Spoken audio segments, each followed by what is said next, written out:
ಬಿಜೆಪಿಗೆ ಧಿಕ್ಕಾರ, ಧಿಕ್ಕಾರ, ಧಿಕ್ಕಾರ, ಬಿಜೆಪಿಗೆ ಧಿಕ್ಕಾರ.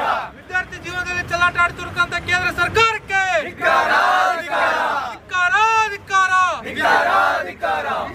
ಬೇಕೇ ಬೇಕು, ನ್ಯಾಯ ಬೇಕು, ಬೇಕೇ ಬೇಕು, ನ್ಯಾಯ ಬೇಕು, ಬೇಕೇ ಬೇಕು, ನ್ಯಾಯ ಬೇಕು. Down down BJP, down down BJP, down down BJP, down down BJP. Paper leak ಮಾಡಿದ ಸರ್ಕಾರಕ್ಕೆ ಹೇಳಿ ಧಿಕ್ಕಾರ, ಧಿಕ್ಕಾರ, ಧಿಕ್ಕಾರ. ಪೇಪರ್ ಲೀಕ್ ಮಾಡಿದ ಸರ್ಕಾರಕ್ಕೆ ಹೇಳಿ ಧಿಕ್ಕಾರ, ಧಿಕ್ಕಾರ, ಧಿಕ್ಕಾರ. ಅನ್ಯಾಯ, ಅಯ್ಯಯ್ಯೋ, ಅನ್ಯಾಯ.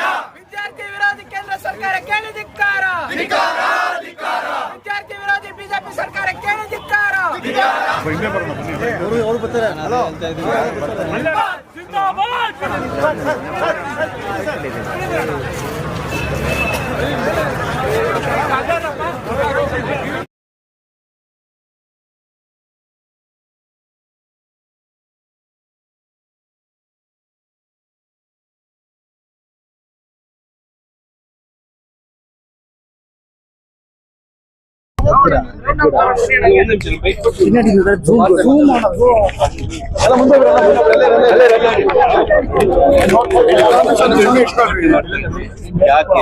ತಮ್ಮೆಲ್ಲರಿಗೂ ಗೊತ್ತಿರಂಗೆ ನೀಟಲ್ಲಿ ಯಾವ ತರ ವ್ಯವಸ್ಥೆ ಇದೆ. ಇವತ್ತು ಪೇಪರ್ ಲೀಕ್ ಆಗ್ತಾ ಇದೆ. ಇದು ಫಸ್ಟ್ ಟೈಮ್ ಏನಲ್ಲ, ಹೋದ್ ವರ್ಷನೂ 2 ಸಲ ಪೇಪರ್ ಲೀಕ್ ಆಗಿತ್ತು. ಆದ್ರೂ ಸಹ ಇವರು ಎಚ್ಚೆತ್ಕೊಂಡಿಲ್ಲ.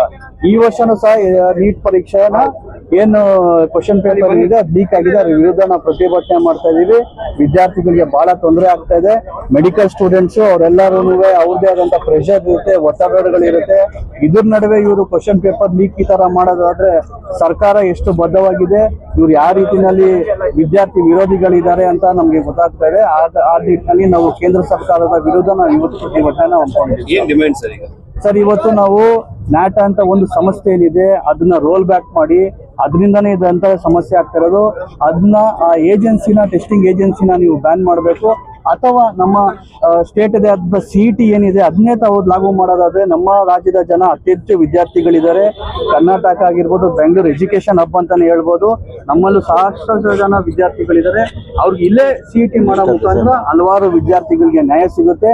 ಇವತ್ತು ನಮ್ಮ ರಾಜ್ಯ ಸರ್ಕಾರಕ್ಕೂ ಸಹ ನಾವು ಒತ್ತಾಯಿಸ್ತೀವಿ, CET ಅನ್ನ ಮತ್ತೆ ತಗೊಂಡ್ಬಂದ್ಮೇಲೆ. ವಿದ್ಯಾರ್ಥಿ ವಿರೋಧಿ ಕೇಂದ್ರ ಸರ್ಕಾರಕ್ಕೆ ಹೇಳಿ ಧಿಕ್ಕಾರ, ಧಿಕ್ಕಾರ, ಧಿಕ್ಕಾರ. ವಿದ್ಯಾರ್ಥಿ ವಿರೋಧಿ ಬಿಜೆಪಿ ಸರ್ಕಾರಕ್ಕೆ ಹೇಳಿ ಧಿಕ್ಕಾರ, ಧಿಕ್ಕಾರ. ಅಯ್ಯಯ್ಯೋ, ಅನ್ಯಾಯ, ಅಯ್ಯಯ್ಯೋ, ಅನ್ಯಾಯ. ವಿದ್ಯಾರ್ಥಿ ವಿರೋಧಿ ಕೇಂದ್ರ ಸರ್ಕಾರಕ್ಕೆ ಹೇಳಿ ಧಿಕ್ಕಾರ, ಧಿಕ್ಕಾರ, ಧಿಕ್ಕಾರ. ವಿದ್ಯಾರ್ಥಿ ವಿರೋಧಿ ಬಿಜೆಪಿ ಸರ್ಕಾರಕ್ಕೆ ಹೇಳಿ ಧಿಕ್ಕಾರ, ಧಿಕ್ಕಾರ.